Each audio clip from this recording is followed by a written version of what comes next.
Oh, you did? We're getting ready to start. I have a. Good evening, everyone. My name is Josefina Steinmetz. I am one of the assistant principals here at West Covina High School. Tonight, we are hosting an event called the College Admissions Journey. We're hosting this event in collaboration with PTSA and the AP Capstone program. Thank you for your continuous support. We firmly believe that tonight you are going to receive a lot of very important information and you are going to enjoy the presentations from our guest speakers tonight. So welcome. Thank you for joining us here in the room and also online. Before we move forward, I would like to introduce our school leader, our principal, Dr. Charles Park.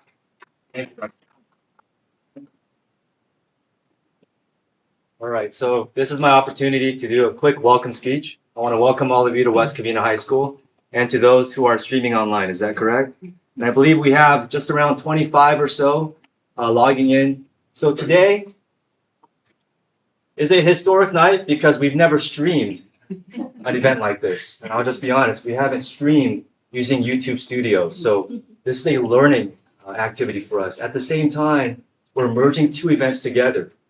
I have a monthly coffee with the principal where I have PTSA and parents come together and we learn together. Today, or tonight, Coffee with the Principal is merging with the College Admissions Journey. And so here at West Covina High School, we want to be the pinnacle point of resource for our community for college access. When I heard that we have Mr. Toma, Ms. Kajikawa, and Ms. Kessie here, who's going to share with you knowledge, I said, we have to do a panel together. And I so appreciate your time. So thank you for the knowledge that you're going to give to us. Now for parents, don't stress. For the students, don't stress just yet. If you're a senior, let me tell you right now, before I arrived here, I was talking to a few seniors in our college and career center, and they were working on their PIQs for their UC application. Right now is the time for college admissions applications. We're in the heat of the moment. So the timing is perfect. And I want to say thank you so much for entrusting us and giving us the time. I just want to mention one thing about West Covina High School, though. West Covina High School last year conferred 51 AP diplomas. The year before, we gave out 5. The AP diploma is the highest level of academics at the high school, and we are making strides. We're currently a silver honor roll in the AP program, and this year we're going to hit gold. We're going to hit gold because of the fact that we conferred 51 AP diplomas last year. It's amazing. Why do I know it's amazing? Because I Googled, are there any other high schools in the nation that have conferred more AP diplomas? And I haven't found any. So I'm so proud of our school and our students. And so thank you for being here and enjoy the night. And you too, all the people streaming in. Thank you. Thank you, Dr. Park. So we know the college journey is a little bit stressful for many. It's a lot of unknowns because we are new to it. And even if we're not new to it, it's not something that we do on a regular basis, right? We want to make sure that we answer all your questions. So we have created a special email where you can email your questions in the event that we're not able to address them all this evening, okay? So don't stress about that. We have created a system to gather your questions and make sure that we connect you to the correct information or to someone that can answer those questions for you, right? At this point, I would like to introduce Kessie Aguilar, our college advisor. I know that the college journey is very important and a transition that can be stressful for parents and students. So I'm very grateful that we have Kessie Aguilar, who is helping our students and parents hands-on. So without further ado, here's Kessie Aguilar, and she will take us through the next few slides. Thank you. Hi, everyone. Yes, my name is Kessie, and I'm the college here at West Covina High School, where I help a lot of the seniors get their applications done, work on their financial aid, and all that good stuff. But to continue with, I just wanted to talk about the importance of higher education, right? So why are we all here? I just want to emphasize how important it is for our students to pursue a higher education and get a degree, right? I always tell my kids, like, the higher the education, the more opportunities you will have, right? It even shows you probably will earn a lot more money, right? So I just want to take the time to emphasize on the importance of it. And then admission requirements, right? So what are colleges and universities going to be looking at while your student is in school? Number one is academic performance, right? It's really important that your student is taking a lot of rigorous classes, right? And they're really pushing themselves and getting those good grades, right? Because that's something that admission reps will be seeing. They just want to make sure that your student is able to take college level coursework. Number two, I would say, is extracurriculars, right? So it's also important that your student is very well-rounded. You want to push them to do sports, activities, right? Whether that's inside or outside of the classroom. That's really important and will highlight them as a student. And lastly, letters of recs. Nowadays, a lot of universities are requiring letters of recs. So I think it's really important that your student starts connecting with teachers and their counselors, right? Because those are the people they're going to be asking for letters of rec. And they just want to have someone that's there to vouch for them and to show that they have potential in succeeding in college. The application process. So I just want to note that the application process is very different depending on what university you are applying to, right? Whether that's a community college, a UC, or a CSU. But you do want to start gathering all your information early, right? Some schools require test scores, some schools require, again, letters of rec, transcripts, and all of that. So it's just important to start taking note of what is going to be needed for the university that your student is applying. And then lastly, when you are submitting and completing your application, another important thing is to have a counselor or a college advisor review your application. It's just really helpful. We catch a lot of things. We know what it is that is needed to apply. A lot of students can make mistakes when they're putting in their grades. So it's just really helpful if one of a counselor or a college advisor like myself is looking at it.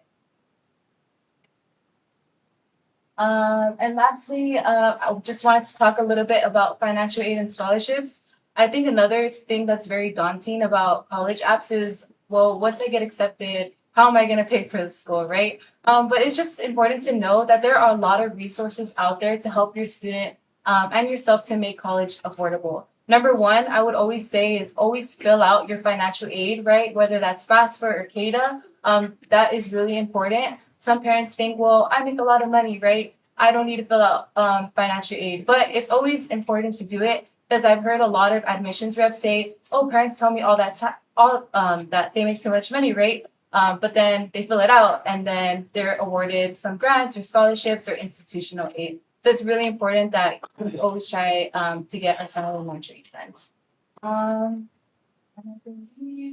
Oh, and then lastly, acceptance and enrollment. So once we get accepted, that's not where it stops, right? It's still important to take note of all the schools that you've been accepted to. And you want to start looking at the financial award letters. Each school might give your student a different amount of money. So it's important that you're taking note of it and see what's the most affordable for you.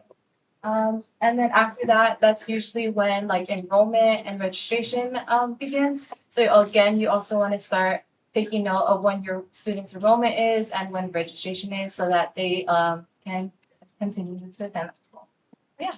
I believe that's it for me. Now I'll be passing it to Ms. Kadikawa. Thank you, Jessie. Okay. So the way that we're thinking about organizing tonight's presentation, Ms. Aguilar talked about the different types of colleges. So we have community college systems, we have the Cal State system, the UC system, and then the private universities. So our focus tonight is on the UCs and the private universities. So we do have a list of different topics that both Mr. Toma and I are going to cover. So you can see the slight differences between what the UC schools are looking for and what the private universities are looking for. So a little bit about myself. I did go to UC Irvine and I got my bachelor's in psychology. And then I went to Chapman University and received my master's in school counseling. Then I have a bunch of friends who still work at UCI and they said, hey, do you want to come back and work for Irvine and read applications? a few of them had tried it, and I thought, okay, I think that might be a great opportunity for myself as a counselor to kind of see what the behind the scenes of the admissions process, which is a little bit different than what I see here with the students on the side where they're applying. So it's been a great experience. I've been doing this for about 9 years. A little disclaimer, I'm not the sole person deciding who gets in. There is a whole process of a team of people who evaluate the transcript and making sure that students are eligible, that they've met all of the correct requirements to even be applying. I'm more on the side of where we are reading as readers who get to go through and review the whole application. And every application is read at least twice by 2 different people. And then we're able to give a recommendation on what we think about the applicant. So a little bit about the UC system. There are 9 different UCs. We do have a lot of interest here at West Covina High School about applying to the University of California because they are very prestigious schools. And a lot of our kids here locally, they don't want to go to school far away. They want to stay in California. And so the UC system is a great option for students. However, the UC system, with only 9 schools, they all vary drastically, right? So we have everything from a school like UC Merced, where they have a 95% acceptance rate, all the way to UCLA, which has a 9% acceptance rate. And that's because of the number of applications that come in and the number of seats that they have available for their incoming freshman class. So, for example, some UCs like Merced might have 50,000 applications, and UCLA, UC Irvine, San Diego, some of these really big schools will have 125,000 applications each year. So that's kind of a big job, right? These UC schools have to go through every single application thoroughly to decide who they want at their own school and who they think is going to be the best fit for their particular program. Now, each UC is slightly different in what they're looking for. They have the same general overviews, but they are looking for kids that they think are going to be an asset to their specific school. So a little bit about what the colleges are looking for. The UCs, a couple of the UCs do have a little bit more formulated way of the way they're reviewing applications. But overall, the UC schools are looking at what's called a comprehensive review. They're looking at the whole entire student and everything that they've done throughout high school, not just their grades. So this is actually a benefit to our students, right? Because some kids might have maybe slightly lower GPAs, but they're amazing and they've done a million different things. So the UC application, that's a way that they can kind of shine and they can show this is how I am as a person and all the things that I've done throughout high school. Something really important though about the way that the UCs review applications is they're not sitting in a room and they're looking at one application and say, oh, well, this kid is better than this kid. So they're not comparing applications like that. It's not like a scholarship application, not like a job application. What they're doing is that they're looking at every application as its own person applying. But what they're looking at is how does this student compare to, for example, all of the other seniors at West Covina High School, for example, right? So a senior at our school that applies, they're going to look at what does West Covina offer. So we have a very robust AP program. We have a lot of honors programs, honors classes. We have tons of clubs and lots of opportunity for kids to get involved.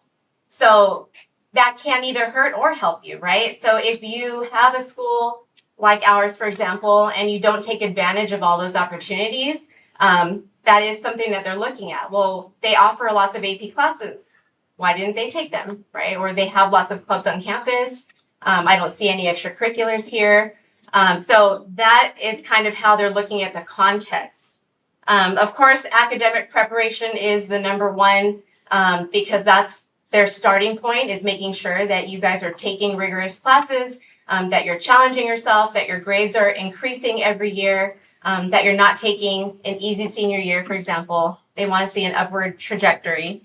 And then in addition to that, that's when they start looking through the rest of the application and they're not trying to look at the negative side of these students. They're trying to figure out, okay, I want to learn more information so that as they're reading through this application, they're thinking, oh my gosh, they're great academically. And they do all of these things. They've won awards, they've been involved in things, right? And hopefully that student is just looking better and better, right? Like, I want this student at my university. They would be a great incoming freshman class. They like to see special talents, achievements, awards. There aren't certain programs that are better than others, right? You may be an athletic person, a scholar athlete, or maybe you focus more in fine arts. They don't pick and choose which one they like more. They just want to see who you are and what you've been involved in. They like to see consistent and sustained involvement over multiple years. So if you joined your sport in freshman year, they want to see that you stuck it out through senior year. Same thing for clubs and activities. If you guys joined a club by senior year, have you decided to hold an officer position, right? They don't want to see a new club in 9th, 10th, 11th, and 12th, or trying to just jam in a bunch of activities in your senior year.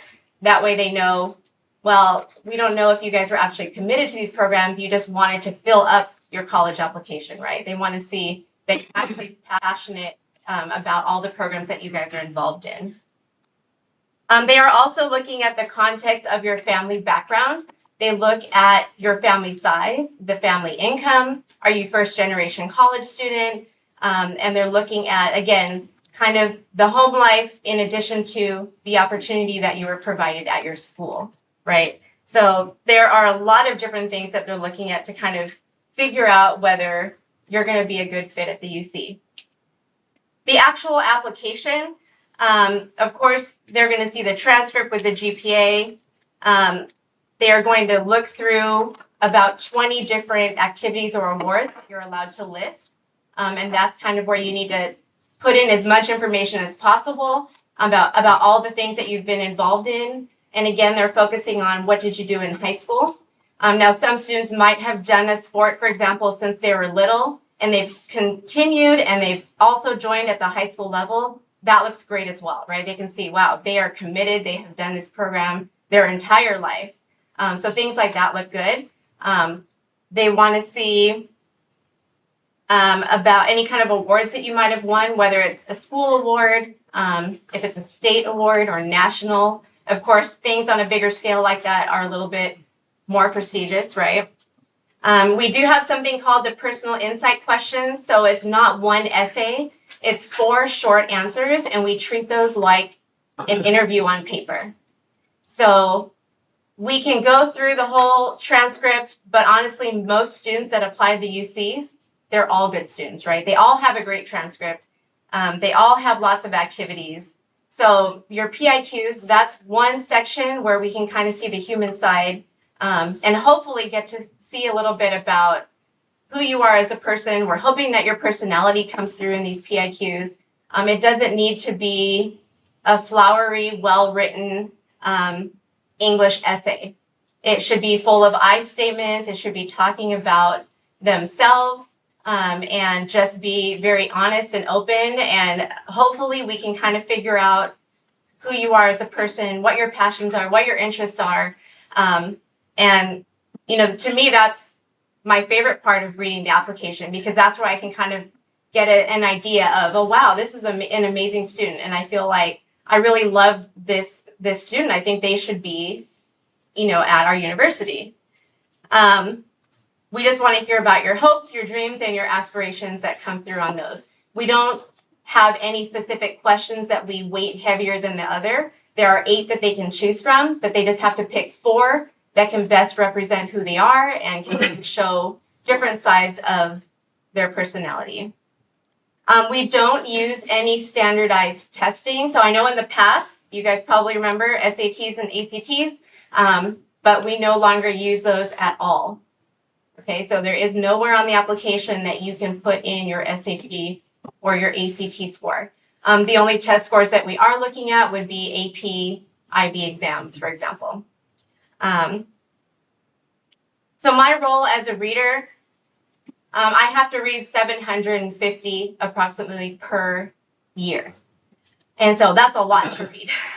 And so that's why, and we don't have a lot of time to read each application. We're going through about 10 in an hour. So we have to be able to skim through, and we're looking at the transcript. And, you know, like I said, we're looking for positive things on this application.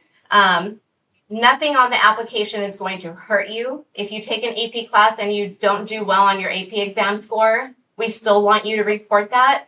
It's not going to be a negative. We're not going to say, oh no, they got a 2. We're not going to take that kid. It's more like we're just trying to see, well, they challenged themselves. They still took the test. They might have struggled, but at least they followed through and they finished the course, right?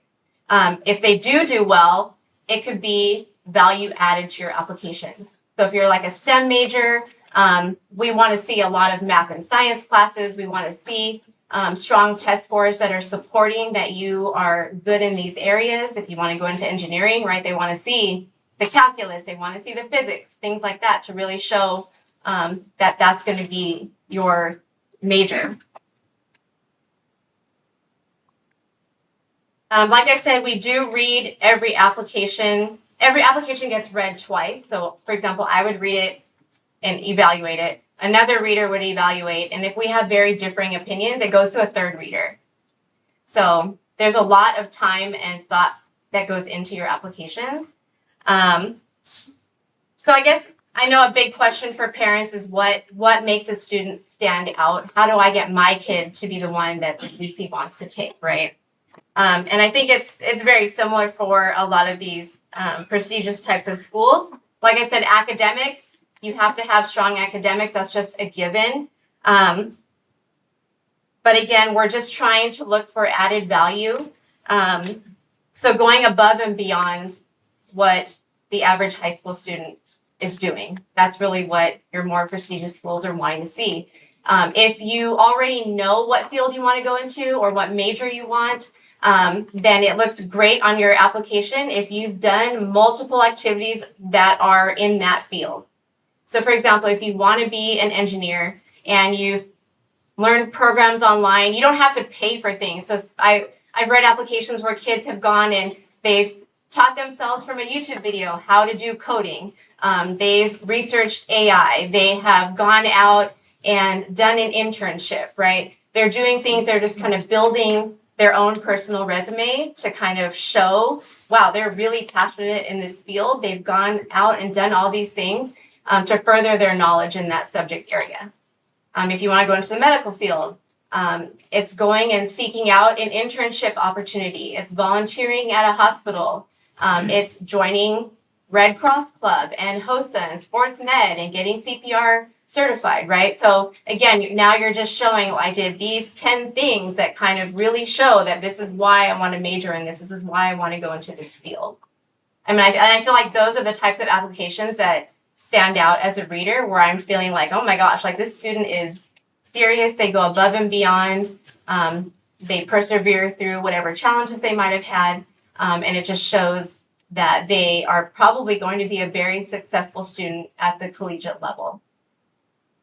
So I think as of now, that's all I have to say about the UCs. Now we're going to hear a different perspective. This is Mr. James Toma, and he is here as a Yale interviewer. Well, thanks, Kristen. Good evening, everybody. It's a real pleasure to be here. Thank you, Dr. Park, and the West Covina High School folks for inviting me to be on part of this panel. I'm very excited. As Kristen said, my name is James Toma. I'm a proud parent of 2 high school students, one who's here at West Covina High, another one who's over at Edgewood High. So I'm really happy to share what information, knowledge that I can. I do want to say that the opinions and things that I talk about here, they really are all my own. They should not be seen as representative of Yale or any other institution or agency. And I'm going to focus a little bit on what I call highly selective private colleges. You know, the world of private colleges is immense, and they all have, you know, different criteria and things. And so my area of knowledge is more focused on what I call highly selective private colleges. And that is sort of informally something along the lines of universities and colleges that accept fewer than 20 or 25% of the students. So in many ways similar to the UCs, but in the private realm. And so some examples are actually under 10%. I mean, the admissions rates are really crazy these days in terms of how few students get accepted and the number of applications that people have to apply to.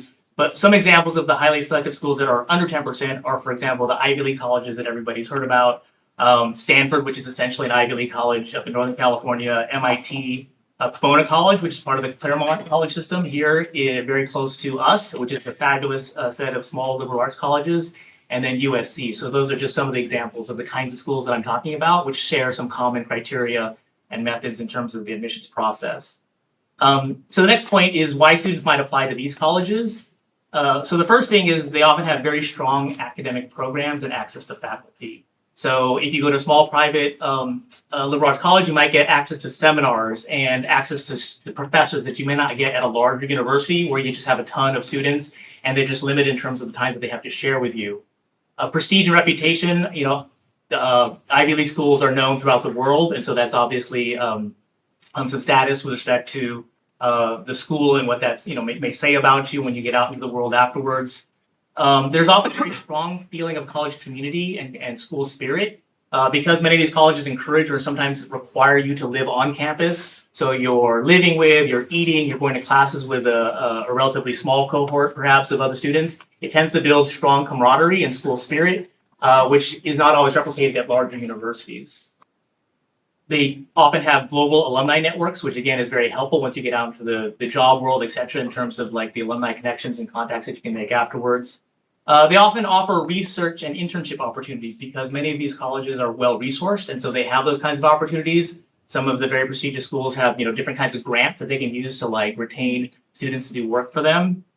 But one thing I did want to point that I want to make out, which I think is really important, is that because they're private, they often have high tuition prices, but many of these schools often have need-based financial aid that can make those schools even more affordable than perhaps going to like a public university. An example of that is when my wife applied to the college, she went to Pomona College in Claremont, and the cost for her family at the time was actually less than if she had gone to a public university. So despite the fact that some of them may have high tuition, they do often have very good resources to offer need-based financial aid for students who qualify for those things.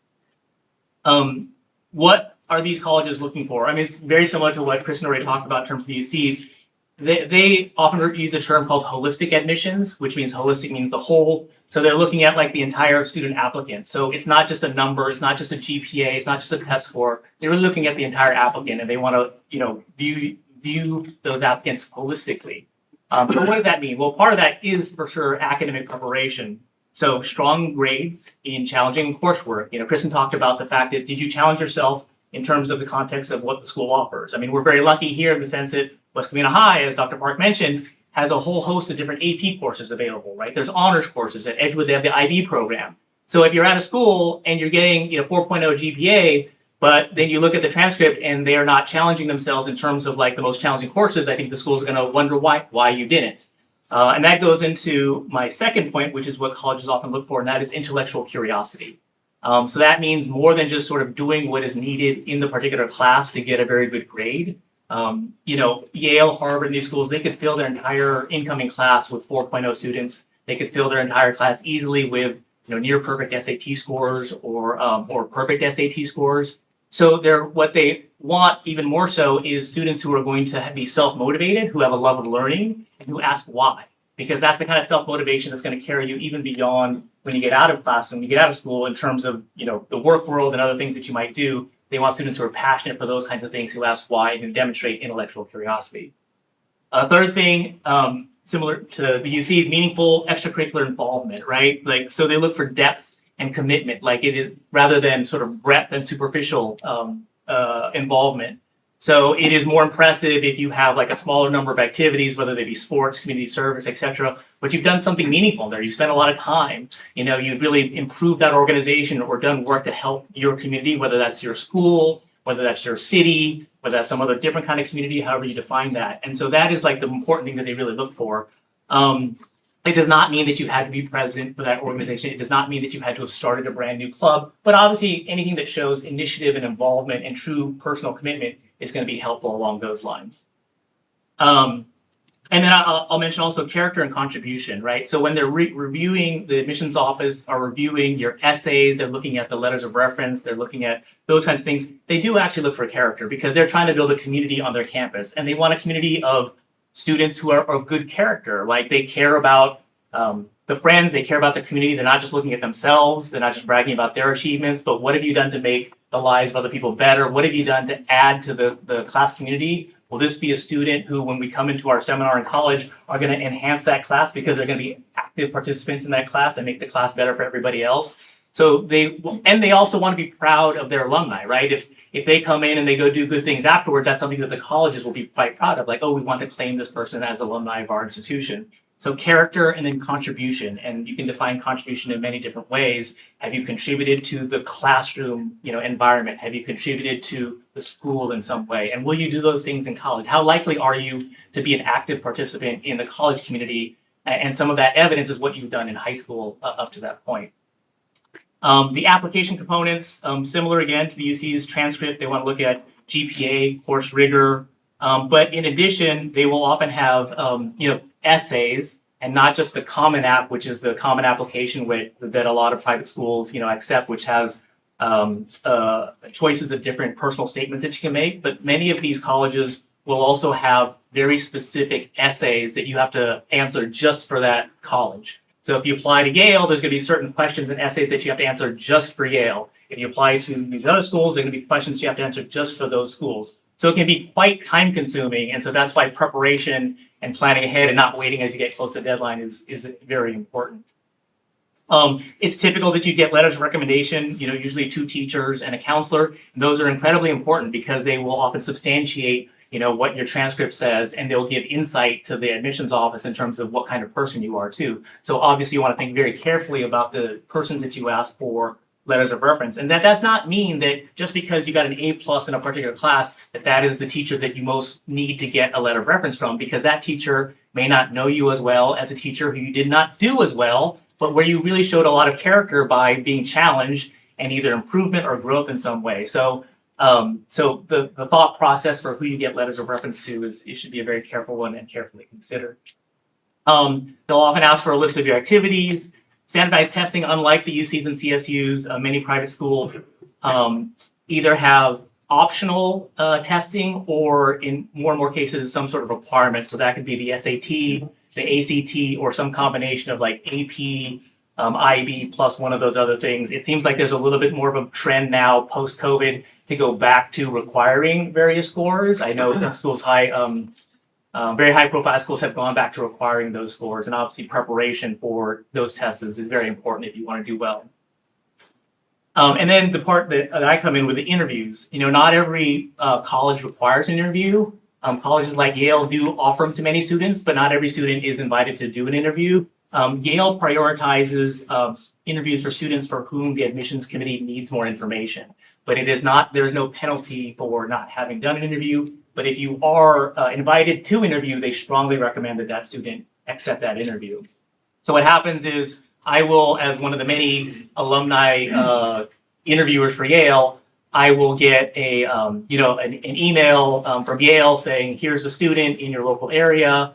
Please tell us whether or not you have time to do this interview, and then please set up that interview in the next couple of days. I will then reach out to the high school student by email and sort of introduce myself very briefly and say, I'm your Yale alumni interviewer. I graduated at this time and looking forward to having a conversation with you, because these interviews are not meant to be tests. And I think that's very important. Most young people have not ever done an interview because there's maybe not been any reason why you would have done an interview. And I think sometimes students feel like, oh, I'm being tested. Like every question I have to answer and perform in such a way as to sort of win that particular question. And that's not what this is intended to be. It's intended to be more of a conversation to sort of get to know the student for the college, and for the student to get to learn more about the college, perhaps. Now, I've been out of college for quite a number of years, so my information, sometimes I get students who probably know a lot more about Yale than I do at this point because they've read up about it. There's tons of information on the web.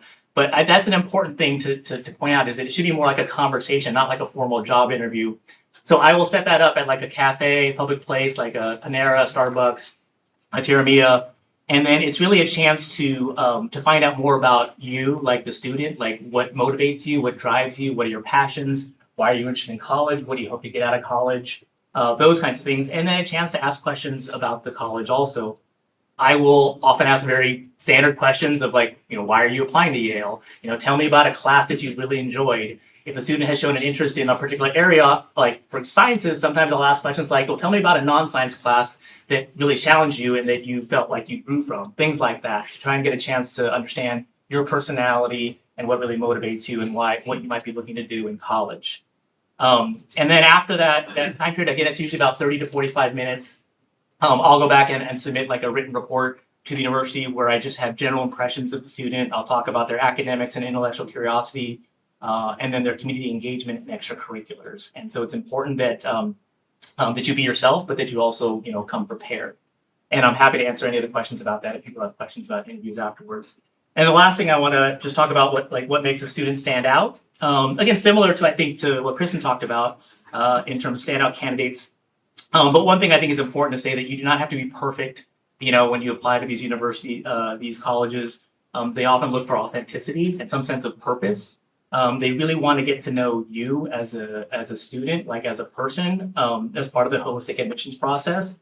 But it is important to show, again, to demonstrate curiosity, the persons who you ask why, and they're willing to explore issues and questions beyond just the classroom assignments. I think that's very important for Yale in particular, which they constantly, talk about. And this is an important thing for other liberal arts colleges as well.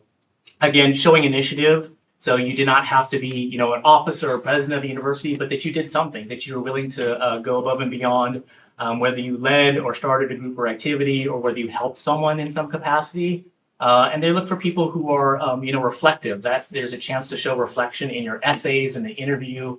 And they really want to see, have a feel for you as a person to help you stand out better. If there's a bunch of inconsistencies in your application, like you write a personal statement about how motivated you are to be, a doctor or a scientist, and yet when you look at the transcript, there's nothing that shows that you actually had a strong interest in sciences or that kind of thing, or none of your letters of reference even mention those things. I think there's going to be a disconnect there. And so you want to make sure that, not everybody has a specific goal for what they want to do. There's a lot of students who don't know what they want to do. There's a lot of students who could go any number of ways, and that's totally fine.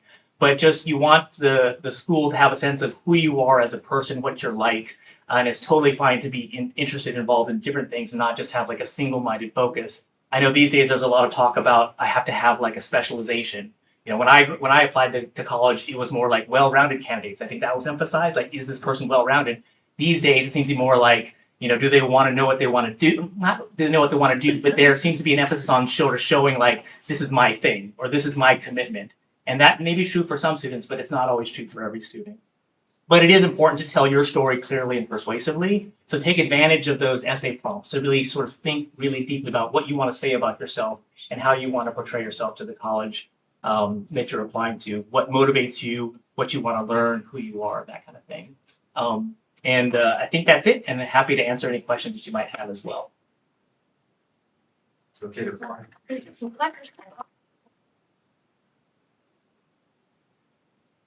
I'm going to open the floor for a Q&A session. We are doing very well on time, so we have plenty of time to ask those questions here in the room and also online. Huge thank you to our assistant principal, Michael Rodriguez, who is been monitoring the YouTube channel live stream. Like Dr. Park said, it's the first time we're trying this out, and we're very proud of how this is running tonight. A huge thank you to Cassie Aguilar. She's also here. She's still in the room. So please know that she's also available to answer questions. Like we said at the beginning, you do not have to do this journey alone. We're here to support you. Cassie's here. She will take you by the hand. She will make sure those applications get completed accurately and on time. And thank you to our panelists, Ms. Kristen Kajikawa, one of our very own counselors. We're very privileged, very honored to have her here tonight, and also as part of our faculty. She always goes above and beyond for our students and families. So thank you for being here, and thank you for the information you shared tonight. And Mr. Choma, I cannot say enough. Thank you so much for being a parent, for being part of our community. We are very grateful. So with that said, please let's go ahead and take some questions in the room, and then Mr. Rodriguez will let us know what's online. I just mentioned there's 80 people online right now, so thank you for logging in. And just some housekeeping, restrooms are down that black door at the end. And there's more pizza still. Please help yourself. Yes, go ahead. So I've been filling out like the UC applications, and I've noticed in the activities and like award section, there's like a part where after you make a selection and it asks certain questions on like achievements, like sort of a bit of a writing portion. So I was wondering like what kind of way to show achievement, like is it like to talk about like what efforts you've made, or like is it something more quantifiable, like certain like hours of effort? I'm not sure. So she's asking about the awards and activities section of the UC application. They give you only 20 spots to be able to fill. And so you have to kind of decide what you think is most important, right? Your things that you're most involved in, or your highest achievements. Achievements meaning mostly that's talking about awards. So if you're an AP scholar with distinction, right, you would list that as an award, and you'd have to describe what that means. Well, I passed a certain number of AP exams with the following scores. If you're talking about I am treasurer of this club, you have a very short character count to be able to describe what that means. So you want to put in as much as possible. You don't even have to write in full sentences. You just have to put in as much detail as possible about what your specific role was. So if you were the treasurer, then what does that mean? Well, every meeting I was in charge of the finances, and I created the fundraisers, and I raised $2,000. And so they want to have just lots of detail about what you did. Don't talk about what the club is, or don't talk about what a treasurer is. Talk about what you specifically did, right? Or what award you got, how you got the award.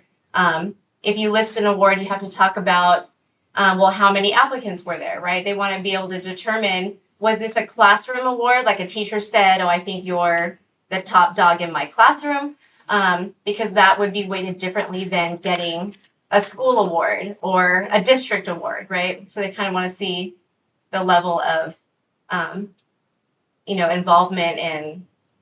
Does that answer your question? Yeah, I actually have two questions. So one, this is more for you regarding the interview process. So how weighty and subjective and how influential are those reports when you do get back to the university? Is that like a break and take that kind of issues? And so if a child, so just like walk me through that process after the interview has been completed, where does it go from there? Yeah, I can say with some certainty that it is the rest of the application that is more important, right? In terms of rather than the interview. The interview is not a make or break judgment upon the student. It is one of the facets of the application. And I think the strongest things are going to be your academic transcript and the grades. That is still like the most important. And then the letters of reference and the interviews, they sort of round out, I think, the application as well. So there are, I cannot say with certainty because I'm not sitting in the admissions office, but in generally, I think oftentimes the interviews confirm what the admissions officers already think about based on like what they see from the essay, what the teachers already tell them. They have a pretty good sense of the person already. And oftentimes I think those interviews can confirm it. And what Yale, I think, will often say is, it really, the interview kind of will, I think, make a difference where there is something sort of exceptional about the interview, or there's something like maybe red flags about the interview. So I think the interviews can catch those kinds of things because obviously it's paper, it's different from actually seeing the person in person. But I would say in the vast majority of cases, I doubt that it makes a big make or break difference in terms of the overall application. They usually probably confirm what is already in the paper application. And then my second question is for both of you. So once a student, let's say, has been accepted to school, UCs or IB, and then the child, the student, let's say, decided not to say yes to certain schools and decided to go elsewhere. And then a couple years down the road, like, okay, maybe this initial invitation is really great for me. So I would like to transfer back to the invitation to go. How does that look? And how likely is it for that child to be able to transfer back to that honorable invitation that initially they have received? For the UCs, if you have to basically declare out of all of your applications, you're going to get all of your acceptances, and then you usually have until May 1st to decide where your student is going to go. And then you have to make a financial commitment to say, I accept this offer, I'm going to pay my deposit, I'm going to go to this university. If you decide that you don't want to go that route, couple years down the line, you have to reapply all over again. They don't hold your spot. You can't go back and say, oh, now I want to go there, right? It's a whole new application process. And it's not very easy to transfer from one four-year college to another.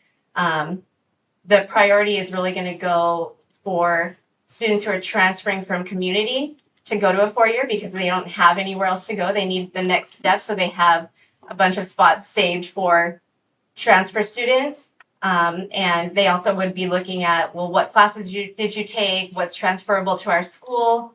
So it's a much more challenging process if you try to do that move at a later point. And it's probably even more it's equally or more challenging, I think, in private schools, because I think one of the things that they're trying to build is this idea of community, and that often starts with like freshman year. And so there are people who do transfer, but the transfer rate for many of the private selective schools is very low. But you are reminding me of a different issue, which I didn't mention, which is like early decision and early action. Because they do offer, many of these private schools do offer opportunities to apply early. There's like the regular application deadline, but then there's an earlier deadline where you can apply. They call it early action, where you are not bound if they accept you to go there, but it's your chance to show like, hey, this is my top choice school, or maybe one of my top choice schools, depending on the rules for that particular school. And they say that the percentage of acceptance can be higher if you apply early because you're demonstrating your commitment or strong interest in that school. But there's also correlated interests with sort of academic performance and experience. So it might be that like some of the better, more qualified kids are applying early. So it's hard to know whether that truly gives you a better chance or not. But the actual admission rates do sometimes trend higher than in the regular decision. And then other schools, I think, still have early decision. Whereas if you apply and they accept you, you are bound to go there. And if you break, it's essentially like a contract. And if you don't go there, your school might suffer for it, or the word might get out to other colleges that you try and go to that you basically broke your promise to go to that college. But there are those options that I wanted to mention for early action, early decision application. Yeah, we're gonna take a question from our online guests. Go ahead, Mike. Yeah, so one of the questions from the chat is, are there common mistakes applicants make that hurt their chances to getting in? Yes, well, the first mistake would be an error in your application in terms of the way that you enter in your transcript. We go through California colleges, and so it's made it much easier now. Students can actually launch their application through California colleges, which talks to Aerie, so it pulls your transcript and automatically puts it into this application.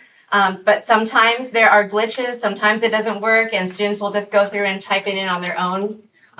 If you forget to report a course, or you report it incorrectly, you put the wrong grade. We've even had students make, big errors with their name.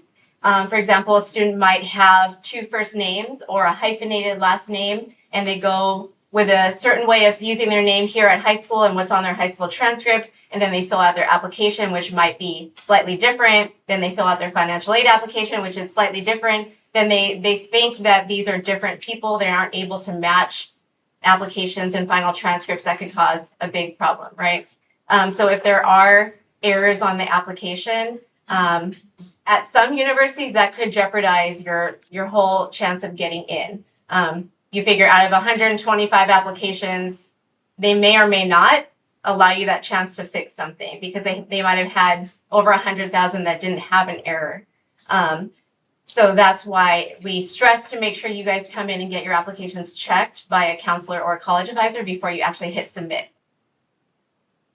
I'm not sure if it's a mistake, but I would say waiting too long to work on your application is like probably a common mistake, and we'll see how my kids do along those ends. But because they are quite complex, you could be the most accomplished student in the world, but if you don't take care with your application and they don't know what you can demonstrate, then you're going to suffer for that. And so I think taking care, planning ahead of time. I think sometimes making the mistake of thinking that you need to like record your accomplishments and your achievements in some of the essays, when in fact that might already be obvious from your activities, and you don't need to repeat that. They already know that, and they have a ton of kids who are already very accomplished and have a lot of achievements. And so I think knowing how to be reflective and to show other aspects of who you are outside of just achievements, because achievements by themselves will not get you into a college in most likelihood, unless maybe you're a pure genius and like they know this kid's going to be a Nobel Prize winner someday. But for most applicants, they're going to be very strong applicants. And so using that opportunity to sort of say more than just like what you have done, but sort of the why and the who you are. And that takes time in order to develop those thoughtful kinds of essays. So taking time ahead of time to do that.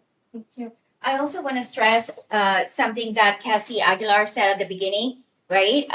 You should show your application for review to either your college advisor or your counselor before you hit submit, right? They are the last people that should be looking at your application to make sure they eliminate any of those errors, and they just make sure they have, your blessing, their blessing, for your application to be submitted. Okay. We had another question here in the back. Oh, yeah, I have two. First, how are first generation students like viewed or kind of, how does that, I don't know, in an application or in college? So a lot of times that's a benefit, right? Because they're looking at the family context that your student came from. So if they're the first generation college student, that's often kind of a bonus, right? They are showing that they are able to go out and do amazing things in school. They may not necessarily have had the help from parents or family to be able to kind of guide them in that area. Some students will even write about, well, my parents might not have gone to a four-year college, but I was able to go to school and get help there. I was able to utilize my resources here, and I was still able to join challenging courses and go out of my way to do amazing things throughout their high school career without having that so-called support that other families whose parents had gone through the college application process might have been able to provide for their child. Yeah, absolutely. I would say that it's a strength and it's an asset. I know that like when you read most of the highly selective colleges, like their demographics or their profiles, they'll often show what percentage were first gen students. I think I've seen Yale's number. I don't remember what it is off the top of my head, but it is an asset because it shows that if you have sort of persons and applicants of sort of equal merit in some way, but one has had to didn't have that guidance maybe necessarily or that support in terms of the process and whatnot. I think it's more impressive. I was I guess I'm a first. My parents are not college educated themselves, and it was difficult navigating the process, understanding what they're looking for. Now it's a little bit easier because the internet exists, and so you can get lots of information out there. But I think it does demonstrate some wherewithal, self motivation. A lot of the essays are geared towards challenges, and sometimes that makes for a good place to talk about some of those challenges. There's a lot of students who, their parents maybe are, don't speak English. And like, for example, my wife had to help translate for her parents, like as a child. And that shows some level of maturity and things that she had to develop at a very young age. I think that's often impressive to schools, So I think it is an asset generally. Another thing, I know you kind of you touched that subject. As far as PIQs, I know you said private colleges, maybe Yale has their own PIQs. Do all the UC colleges have the same PIQs, or does that vary? It's actually one application for the UC system, and then you just select which UC schools you're applying to, right? So you might pick the 4 UC schools that you want to put on your application, and they all see the exact same app. And there are 8 PIQ questions to choose from. They're all the same. So it doesn't matter which 4 you select, but every single UC that sees that application will have the exact same PIQ responses that they're looking at. I have a question on that side. So this is for the UCs. Are the PIQs replace the personal statement? Is that? Yeah, so back in the days when I went to college, we had one long essay. It was called a personal statement, right? So more similar to the private universities where it's a longer essay. So I think the UC system felt like they weren't getting enough information about the student with one essay. So that's why they switched to trying to do 4 short answers. So they're each 350 words only, but it does give, multiple dimensions about their personality, their upbringing, their struggles. That's why you're trying to find 4 topics that aren't really talked about anywhere else in your application. Like we can see that you've been involved in your sports all 4 years. You don't necessarily have to talk about it in a PIQ. You might want to use that spot to highlight something else about yourself or that you've done that we wouldn't be able to find anywhere else in your application. Yes, yeah, no, sorry. Are these questions the same? They stay the same from year to year? So like my son's a freshman in high school, but I want him to be thinking about it, So is it the same question year after year? And It has been over the past handful of years, but I mean, they could change it at any time, right? So it's still good to be looking at the different questions right now because you can be thinking about, different prompts and getting kind of some ideas as they're going through high school. But if things do change, as counselors, we're always going to the newest conference to make sure that we know about the updated application. So we would definitely make sure to get that out ahead of time if something like that, something major changes. I remember during COVID, one of my friend's daughter, she ended up deferring her college acceptance. Is that something that's normally or currently allowed? I don't know if that's. No, there are lots of different things that happened during COVID, right? But now that we're kind of out of that COVID phase, it's pretty much back to your standard admissions process. So they haven't been doing that. Yeah. I think you had a question over here. Yeah. With the rise of GPT and other AI tools, how are your jobs evolving? How are you cutting through the BS to find true, authentic people? Great question. Yes, BS right now. Starting on. I could go, please. So AI can be a great way to make a very fancy essay with big words, but I mean, it's pretty obvious as a reader when we're going through and it doesn't sound like a high school student, right? I mean, like I said, I'm reading 750. You can tell which ones have gotten help in some way or another. The UCs do randomly select certain applications where they will check for AI.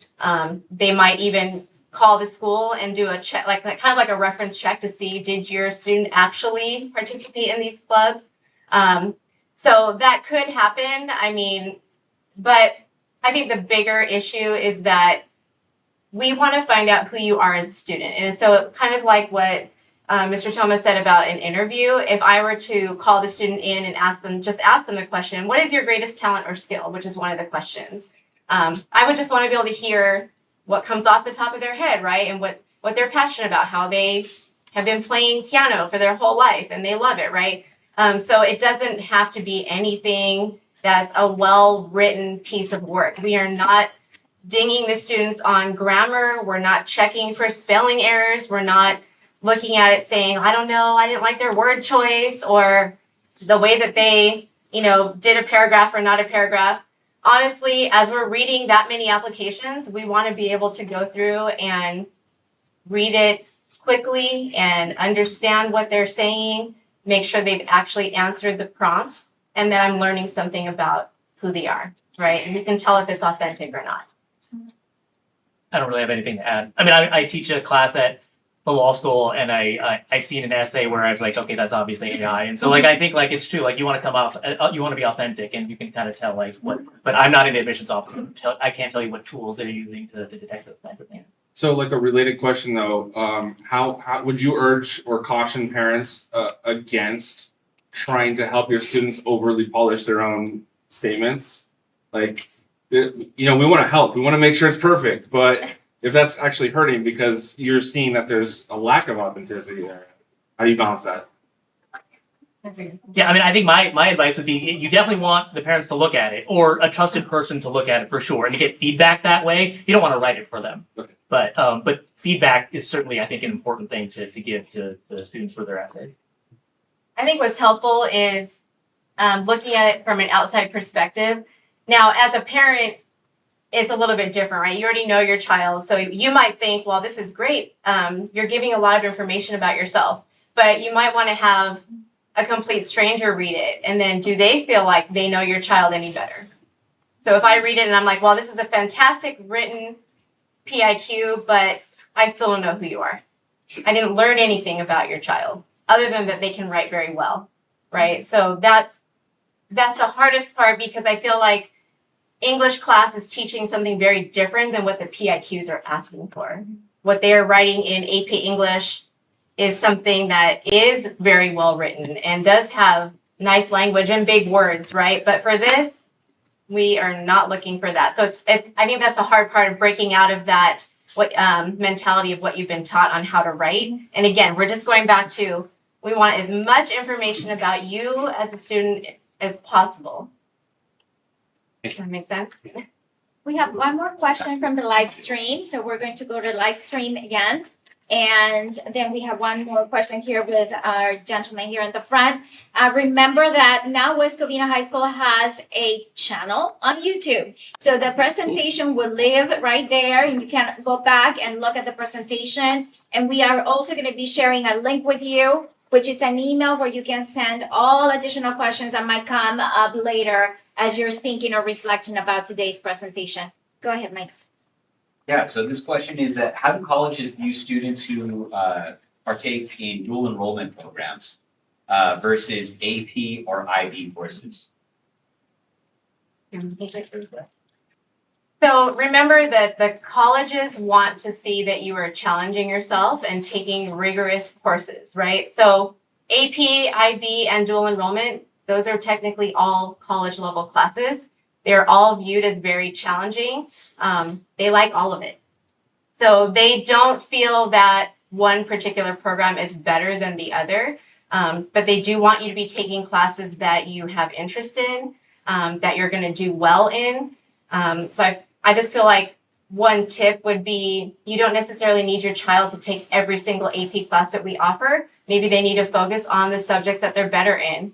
So if you're more of a math and science person, then maybe you don't do AP English if you struggle with that. Maybe you'd want to take AP Computer Science and AP Calculus and AP Physics, and then do a dual enrollment class in a related field, right? So they just want to see that you have gone above and beyond taking your average level high school courses, and again, that you've taken the opportunities that your school has provided.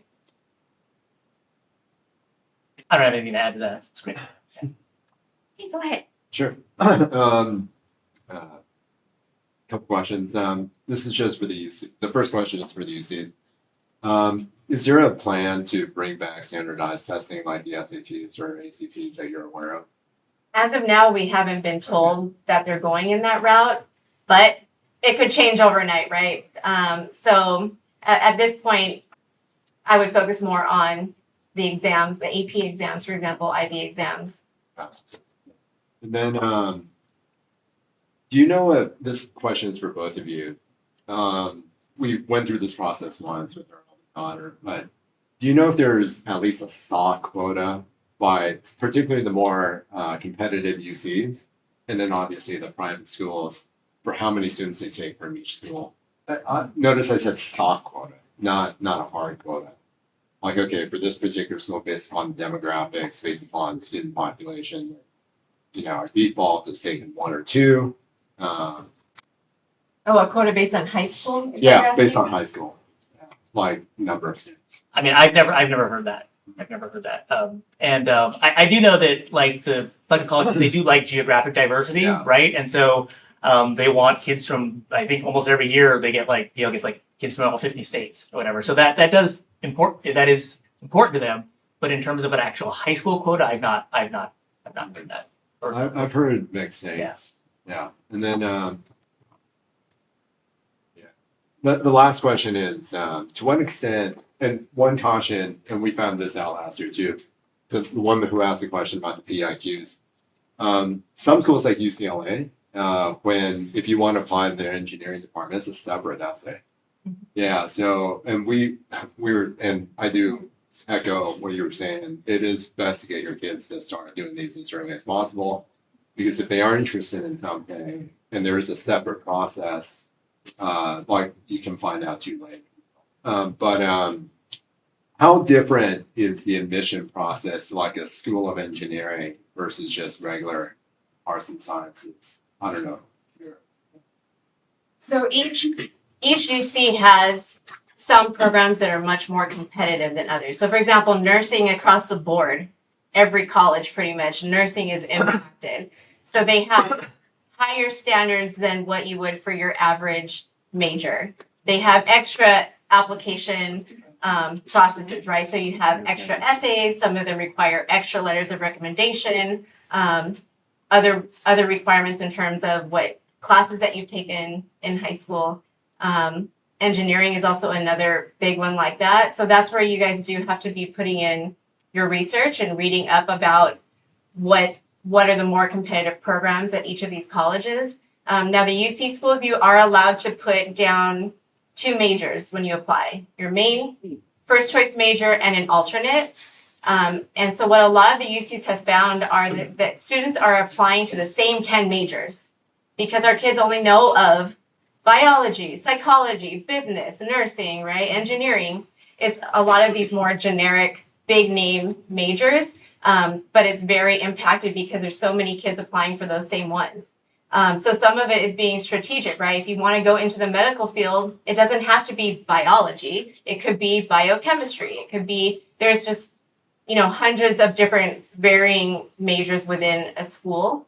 So some of that is trying to figure out how am I going to get the best chance of being able to get in. If I don't get admitted under this major, maybe I get admitted under my alternate major.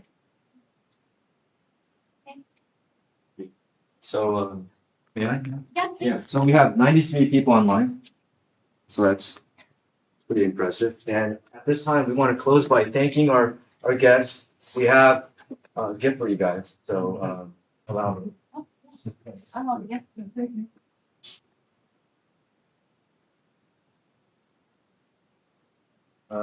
Ms. Kajikawa, thank you for your time today, your dedication, Thank you. your embroidered sweaters. Keep you warm, keep you warm.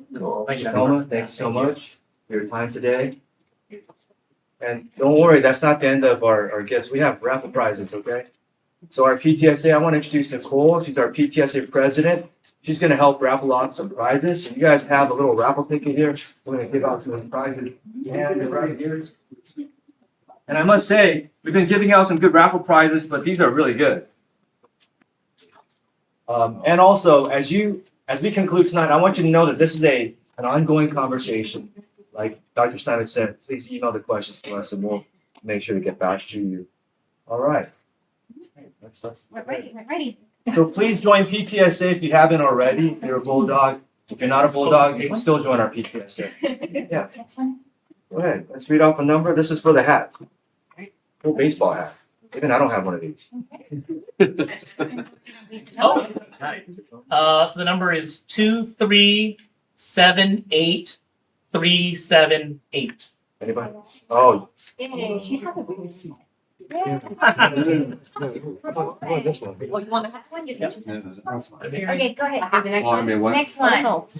Okay, next winner, 2378218. 8218. Good job. And this is what you call a fanny pack, but these are very trendy these days. For some reason, they come back. Okay. Okay, next one is 2378225. Oh, there you go. We wear back. Oh. Congratulations. It's a Bulldog Nation shirt. You can wear this and come to our rallies. If not, football games and stuff. 2378363. Yep. 363. Yay. And our next prize, we have another classic Bulldog T-shirt. Next one is 2378365. 237.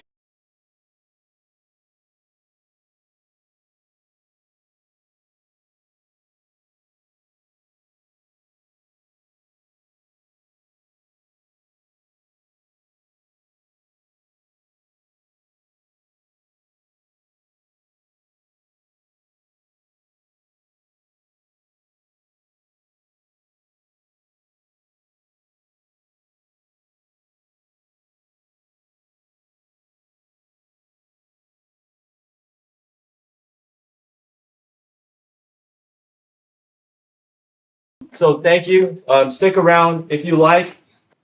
These pizzas here, it's not going anywhere. Take a box home. I mean it. Take a box home. But once again, round of applause. Round of applause. Before you leave. Yeah, thank you for tonight. And Dr.